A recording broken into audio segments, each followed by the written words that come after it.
Hey yo, what's that word? So today we have the controversial history of gaming's most violent franchise. Now, I just found this video, I'm saying, just looking for something to react to, and that that I just found this, and I thought it'll be a pretty the interesting video to react to on the channel. So, if you like my reaction, please hit that like button and also subscribe to the channel. I really do appreciate the support. And without further ado, let's get straight into it.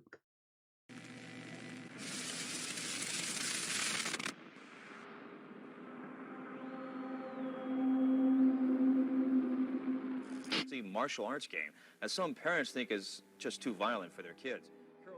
The never-ending violence in video games discussion has revolved around a select few experiences. Mortal Kombat, Carmageddon, and Grand Theft Auto count among the most infamous. So too does the murder-filled Rockstar game staple, Manhunt. Released in 2003 on the PlayStation 2 and then on PC and Xbox in 2004, the first Manhunt captivated players with its premise of a former death row inmate who's coerced into killing at the behest of a mystifying figure. Obscene violence steeped in dizzying levels of gore made for what some consider a murder simulator.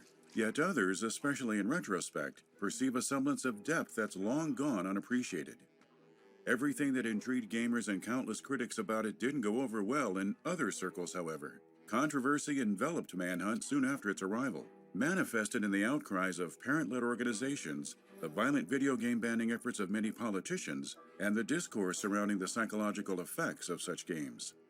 Arguably, the contempt that plagued Manhunt harkened back to that which was leveled at horror films throughout the 1980s. It even became embroiled in rumors and conjecture regarding a murder investigation. Despite the tumultuous drama, which inevitably led to Manhunt being banned in a number of countries, Rockstar managed to secure approval for a sequel. Unsurprisingly, the mere Really? announcement of Manhunt 2 spawned a fair helping of controversy. And still, both adventures went on to become beloved cult classics. This is the history of Manhunt. Man, I didn't know they had a sequel, but I heard of this game before, so yeah, I know it's been Steve sits controversy there. around Yeah. that. Out of focus, but there we are.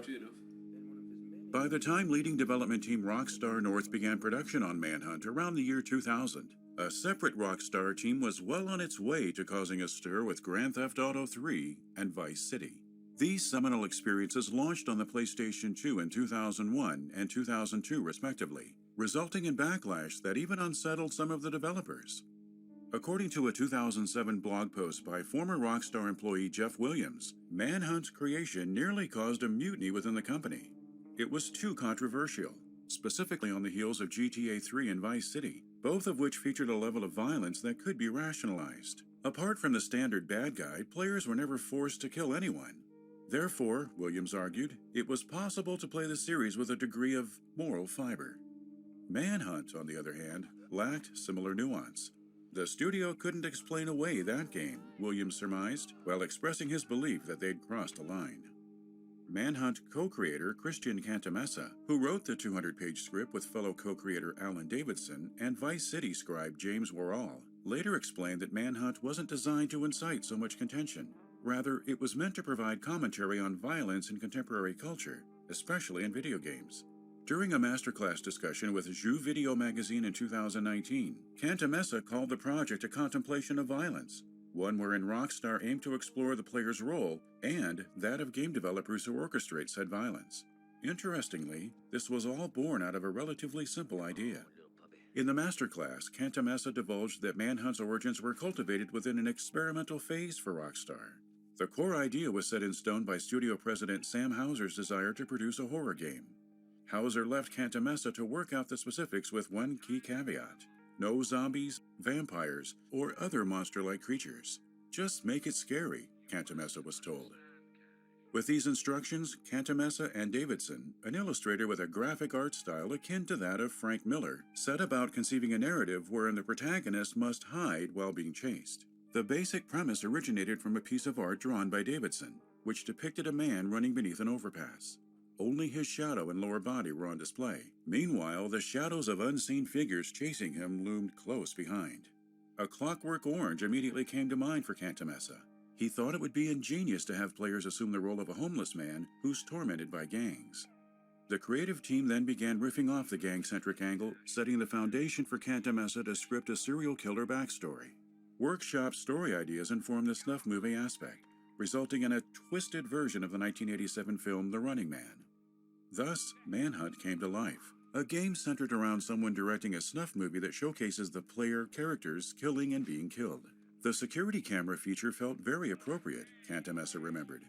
Little did the studio know during these incipient stages of production that what did and did not pass as appropriate would rule much of the discourse surrounding their experimental horror project.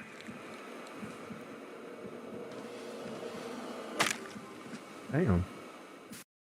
Yeah, but that execution was nasty. Entered public consciousness as Project Manhunt in December of 2002. In an earnings statement, Rockstar's parent company Take-Two Interactive boasted of plans to deliver multiple blockbusters in fall 2003, including Project Manhunt, a title Take-Two had yet to announce. According to IGN, Rockstar expressed an unwillingness to comment further, considering it too early in development to share details. Neither hide nor hair would be heard of Manhunt again until the next summer, once media outlets began previewing the title. Within said previews were tales of a grisly adventure that tasked players with surviving the most sordid of circumstances as James Earl Cash. As a death row inmate, Cash's in-game introduction saw him entering a death chamber before his execution by lethal injection. The capital punishment didn't take, though. Cash awoke sometime later in Carcer City, a hellish ghost town mimicking urban decay. Lionel Starkweather, an enigmatic figure known as the Director, greeted Cash through an earpiece, merely explaining that he'd received another roll of the dice. Of course, there existed a catch. A series of gangs comprised of the worst kind of criminals were on the hunt for Cash, all wanting to murder him. Because of Carcer City's carefully guarded perimeter and the myriad strategically placed cameras, every bit of the action would be captured on tape for the Director's reality TV-style snuff film. This premise alone seemed daring for a video game at the time. Previews in the months ahead of launch spoke of the paradoxical sense of control, whereby players represented both hunter and prey. Many journalists described Manhunt as the perfect stealth experience, drawing comparisons to Splinter Cell. Stealthily slinking through shadows was tense, with sight and sound proving crucial to Cash's survival. Being spotted or heard seemed a death sentence then. And what a death sentence these mistakes incited. However, a number of previews hinted that Manhunt's truly grim nature manifested in the executions Cash performed on others. Successfully sneaking behind an enemy triggered 3 different types of kill animations, each assigned color-coded indicators that came in hues of white, yellow, and red.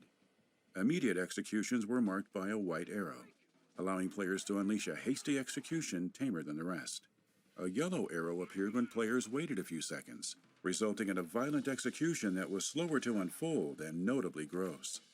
Finally, the red indicator flashed after 6 seconds, meaning Cash would perform a gruesome execution, an unsettling display of savagery even by violent video game standards. The camera's switch to security footage of Cash's behavior accentuated the snuff film factor, further proof the sadistic director watched and recorded every act of brutality. Such talk of Manhunt's vicious gameplay circulated like wildfire ahead of its November 2003 release on the PS2. Suffice it to say, few were surprised by the controversy that ignited post-release. Manhunt reviewed favorably upon its PS2 launch.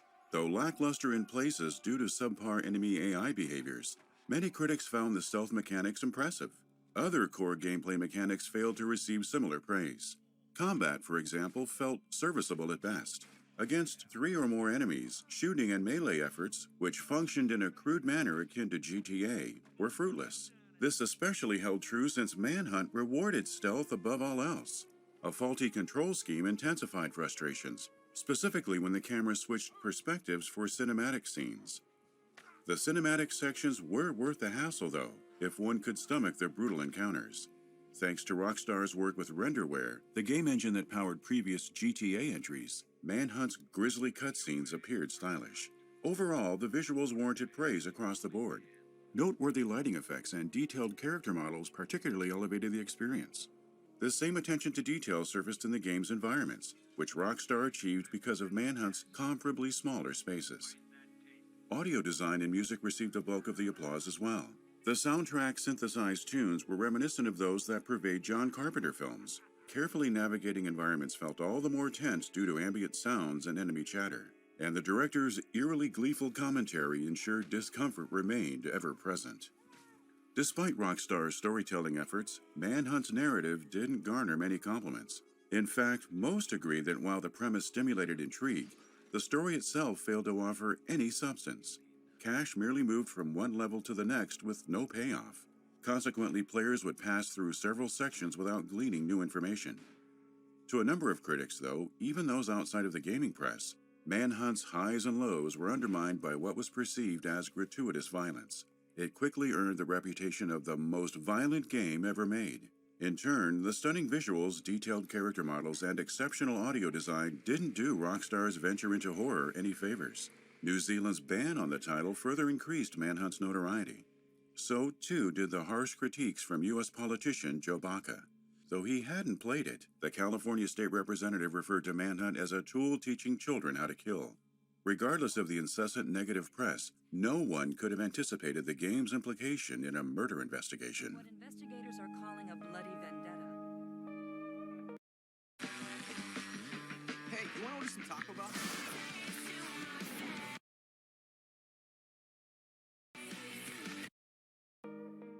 In February of 2004, 14-year-old Stefan Pekira was lured to a park in Leicester, England by a friend, 17-year-old Warren LeBlanc. Amid what's cited as a robbery gone wrong, LeBlanc stabbed Pekira to death numerous times with a claw hammer and knife. Following a July 2004 court hearing wherein LeBlanc pled guilty to murder, Pekira's mother claimed she heard LeBlanc's friend speaking of how he'd been obsessed with Manhunt prior to enacting the heinous crime that took her son's life. Having read promotional excerpts online, Mrs. Pekira believed the game encouraged brutal killing. As far as she was concerned, if LeBlanc was obsessed by it, it could well be that the boundaries for him became quite hazy. The victim's father agreed. Before long, both parents began advocating for the banning of Manhunt. Print media, online publications, and TV broadcasts latched onto the claims with haste. British tabloids notoriously fueled the fire at every opportunity. Moreover, several retailers responded to the unsubstantiated allegation by pulling Manhunt from store shelves. The now defunct Dixons famously ceased sales of the game, conjecturing in a statement that it had sparked the murder of Stefan Pekira. Similarly, UK-based retailer Game promised to no longer stock the product out of respect for the victim. Rockstar and Take-Two responded with a statement, sending condolences to the Pekira family but rejecting any connection between Manhunt and the tragic killing. Instigation from since-disbarred U.S. Attorney Jack Thompson exacerbated the situation. Thompson had been known for campaigning against the sale of violent games to youth, considering such titles murder simulators. Upon joining the Manhunt discourse, Thompson claimed he sent a letter to producers, warning of potential copycat murders. The Pekira family hired him not too long thereafter in an attempt to sue Rockstar and Sony. But any intended lawsuit lasted a short while due to an unexpected turn of events. While Leicester police found a copy of Manhunt during its investigation, the media falsely reported the game as having been discovered in Warren LeBlanc's bedroom. By early August, however, the police divulged that Manhunt was actually uncovered among the belongings of the victim, Stefan Pekira. Consequently, the Leicester Constabulary insisted it could discern no link between Manhunt and the murder. The motive, a spokesperson confirmed, was robbery. This revelation did little So it to was a obstruct the robbery. tabloid narrative, however. Within its report on LeBlanc's sentencing in September of 2004, 1 month after police released the aforementioned statement, Daily Mail referred to the Pekira case as the Manhunt murder in its headline. In an act reeking of yellow journalism, the article later described LeBlanc's actions as those inspired by an apparent obsession with a violent video game. Manhunt, too, inevitably inherited its predecessor's contrived connection to this particular case. Head straight, follow you. That's it, Danny. Listen to me, and I'll get us out of here. Rockstar's vice president of production development, Geronimo Barrera, told GameSpot in a 2007 interview the company did not hesitate to develop another Manhunt when the opportunity arose. Apparently, fans constituted a major motivating factor. Though the original never reached the sales heights of other Rockstar projects, it performed well enough and gained quite the cult following. The studio's love for horror also made the decision a no-brainer. Therefore, production on Manhunt 2 began in 2004. Rockstar Vienna stepped in as lead developer, while Rockstar North was hard at work on San Andreas. Instead of a true sequel, Manhunt 2 functioned akin to each GTA successor, expanding upon the previous entry's narrative themes, style, and gameplay mechanics. According to Barrera, Rockstar wanted to thrust players into a situation reminiscent of Manhunt, then present them with more difficult survival choices born out of an emphasis on heavy psychology. Apart from outlining these basic tenets, Rockstar initially focused its efforts on fleshing out the story. Writers were then able to work alongside game designers, guaranteeing gameplay operated in tandem with the carefully crafted world. Not every developer was able to see this vision through to completion. Take-Two shuttered Rockstar Vienna in May of 2006. Rockstar Vienna designer Yuri Horneman divulged in a blog post that Take-Two's decision was reportedly based on the challenging environment the gaming industry faced amid the transition to a new console generation. In terms of Take-Two's wider business operations, these growing pains paled in comparison to the deluge of obstacles that emerged following the sequel's unveiling. Take-Two announced Manhunt 2 on February 6, 2007 for the PS2, PSP, and Wii. Rockstar London had taken over production for the PlayStation versions after the Vienna studio's closure. Meanwhile, Rockstar Toronto, known for the beat-em-up The Warriors, was assigned development duties for the Wii port. 2 days after the announcement, Rockstar preemptively addressed the forthcoming backlash, telling MCV the sequel would only be suitable for those old enough to purchase it. The statement further acknowledged that certain individuals continued to wrongfully link Manhunt to the Pakira case, despite court transcripts proving that no correlation existed. Pakira's mother issued a statement of her own soon thereafter, calling Manhunt 2's reveal an insult, as it had come during the anniversary month of her son's killing. Mrs. Pakira went as far as to condemn violent games in their totality. Game moguls, she called big video game companies, steadily obtained wealth from morally indecent products. As far as she was concerned, there remained much work to be done. Member of Parliament for Leicester, Keith Vaz, lent his full support to the Pakira family's stance, promising that plans were underway to ensure that brutality in games would be brought under control. Unbeknownst to Take-Two and Rockstar, Vaz's comments would soon prove true. Evidence of such a crusade first manifested in the return of attorney Jack Thompson. The month following Manhunt 2's reveal, Thompson shared a press release concerning his intention to sue Take-Two in an attempt to prohibit the sale of Manhunt 2 and GTA 4 to anyone under the age of 17. Because neither had received a rating from the ESRB, Thompson's efforts seemed premature. Still, his bravado served as a boon for Take-Two, which preemptively filed a petition to prevent Thompson from moving forward with his objective. In a rather amusing countersuit, Thompson accused Take-Two of partaking in a RICO conspiracy, a racketeering scheme that he alleged also involved various games media outlets, including Joystick, the ESA, and GameSpot. Ultimately, the years-long Take-Two and Jack Thompson saga concluded with a settlement in April of 2007, restricting Thompson from pursuing further legal action against the publisher's games. In turn, Take-Two dropped 2 lawsuits it had filed against the attorney. One stemmed from a contempt of court issue during a case regarding another controversial Rockstar project, Bully. This settlement rid Take-Two and Rockstar of Thompson's interference for the most part. Yet, within months, the two companies found themselves dodging slings and arrows from politicians, ratings boards, and other entities hell-bent on ensuring Manhunt 2 hit store shelves in as restricted a manner as possible. Days after the Jack Thompson situation's resolution, Take-Two unleashed an official trailer for Manhunt 2. At the time, the sequel remained on schedule for a summer 2007 release. These launch plans were eventually derailed by a series of ratings issues. 2 of the sequel's most significant pre-release blows came from rulings by the BBFC, then the UK Games Rating Board, and the ESRB. On June 19th, the BBFC refused to classify the sequel, banning the title in one of the world's leading markets. Board director David Cook claimed the game encouraged visceral killing that veered into a realm of casual sadism. This marked the first time the BBFC had banned a game since 1997's Carmageddon. Rockstar's horror venture didn't fare any better across the pond, since the ESRB assigned Manhunt 2 an AO rating for adults only. An AO rating meant the majority of American retailers wouldn't stock the product. Target, Walmart, Best Buy, and GameStop among them Motherfucker is were still pissing at an him. adults-only tag God. guaranteed a title could launch on neither a PlayStation nor a Nintendo platform. By June 23rd, Take-Two had no choice but to temporarily suspend Manhunt 2's release, while Rockstar went about censoring the project. Rockstar completed its content edits rather quickly, resubmitting the sequel for revised ratings in August of 2007. The ESRB found the changes sufficient enough to warrant a mature rating. As expected, this ruffled the feathers of a few anti-violent video game activists, chief among them California State Senator Leland Yee, best known for his 2005 legislation that attempted to ban the sale of violent games. Yee demanded the ESRB disclose its reasoning for Manhunt 2's downgrade to an M rating. ESRB President Patricia Vance refused, noting that their dealings with publishers were confidential. Alongside the campaign for a commercial-free childhood, Yee made another attempt to force the board's hand by urging the Federal Trade Commission to investigate the ESRB's rating practices. This, too, proved fruitless. Efforts to reinstate Manhunt 2's AO rating cropped up once more post-launch after hackers managed to unlock the game's uncensored version on PS2 and PSP. The Parents Television Council and a handful of senators, Hillary Clinton included, implored the ESRB to re-review its ruling. Again, the board refused, arguing that neither Rockstar nor the ESRB were responsible for the unauthorized use of software. Hyundai Tucson versus Toyota RAV4. Hyundai Tucson, win. Take-Two and Rockstar had a harder time appeasing the BBFC. Even after Manhunt 2 was censored, the organization wouldn't budge. According to board director David Cook, the revisions were insufficient, specifically with regards to a number of execution kills that retained their casually sadistic nature.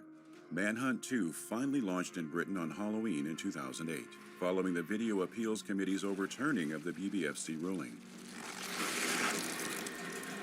God damn. Naturally, such controversy spawned from the game's original version. Thus, the censoring of Manhunt 2 was rather significant. Rockstar only discussed a select number of alterations publicly, but other details concerning excised content surfaced courtesy of the aforementioned hack on PlayStation systems. Though floored by the ratings debacle, Rockstar focused on how best to retain its vision in having to censor Manhunt 2, Geronimo Barrera told MTV News in a post-launch interview. Interestingly, obscured execution kills served as the more conspicuous changes. Rather than depict bloody encounters in detail, execution animations were blurred and altered with color overlays. MTV News additionally noted it saw a preview build earlier in 2007, which featured a scoring system akin to the original Manhunt. The final product included no such element. Barrera explained the rating fiasco encouraged Rockstar to reevaluate this system's effectiveness. Ultimately, the team decided the sequel flowed better without a score screen flashing between levels. Other pre-release previews had teased the notorious Pliers execution, in which male genitalia were gruesomely mutilated. This landed on the cutting room floor as well. A whole host of other cuts to Rockstar's uncensored build included unused weapons and environmental kills. Some scrap pieces of code suggest a number of levels were canceled, while those that remained were shifted around in order of appearance. Arguably the most fascinating of content cuts emerged via unused audio files. A few files in particular revolve around the sexual deviance level that's set in a dungeon beneath a strip club. In the censored version, players encountered a man being tortured near a dentist's chair, evidenced by the sound of a whirring dentist's drill. Uncensored audio clips indicate a female was originally on the receiving end of the torture scene. Other files imply players would have stumbled across female asylum patients too. In the end, fans and critics shared mixed opinions about the effects of Manhunt 2's myriad changes. This is all I have to go on. The past doesn't matter. Let it go. Narratively, Manhunt 2 centered on Daniel Lamb, a scientist who once took part in a covert neurological weapons program, the Pikmin Project. Amid the discontinuation of the project's funding, Lamb volunteered as a test subject. He awoke 6 years later in Dixmoor Asylum, mentally insane and completely unaware of his identity. Luckily for Lamb, a power outage gave him the opportunity to learn about his past and the Pikmin Project alongside his companion, Leo Casper. While Manhunt 2's core story wasn't as inherently controversial as its predecessors, the execution clearly managed to kick up even more of a stir. The sequel failed to garner Manhunt's praise, though.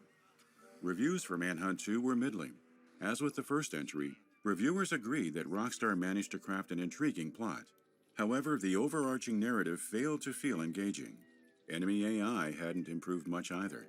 Several critics mentioned running into glitches, citing instances of enemies getting stuck between objects, failing to acknowledge Lamb's presence, or patrolling areas for longer than necessary. These issues were exacerbated by QuickTime events that triggered when foes prowled nearby. Despite AI-related troubles and rudimentary combat controls, the game never presented players with a true challenge. Unlike Cash and Manhunt, Lamb hardly seemed as if he was in any real danger. Players simply moved from level to level, engaging in the same monotonous actions. And once guns entered the mix, the challenge only diminished further. The censoring of executions represented another downside. Many argued that Rockstar's vision seemed crippled or neutered. Stripping Manhunt 2 of the franchise's identity, then, reduced it to a bland stealth game in some respects. We'll never know if Rockstar's uncensored vision for Manhunt 2 would have culminated in a more compelling sequel, especially given the change in development teams partway through production. Although, it's worth noting that in the wake of Manhunt 2's release, an ex-Rockstar Vienna producer revealed over 50 former staff members weren't credited. While Manhunt 2 received modifications after Vienna's 2-year tenure ended, the producer alleged that much of Vienna's work made it to the final build. I said, wake up! Judy? I don't believe this shit. Danny, this is crazy. She's no use to us. She knows more than she's saying. I've got to talk to her again. Despite the controversy, time has been kind to the Manhunt franchise, particularly the initial installment, the subject of many a celebratory retrospective in recent years. During his 2019 masterclass with Jeux Video, series co-creator Christian Cantamessa posited that perhaps the animosity was a product of the timing not being right for an uncomfortable conversation about society's relationship with violence. At a combined 1.7 million copies sold as of March 2008, a third Manhunt wouldn't be the most lucrative option for Rockstar. And apart from a recent update to Manhunt 3's website, nothing substantial suggests that such an endeavor is on the studio's radar. However, the zeitgeist has shifted in favor of more mature games since the PS2 era. So, perhaps the time is right for a third trek through Rockstar's sordid world of cruelty. Yeah. Yeah, I'll play it. Fuck it.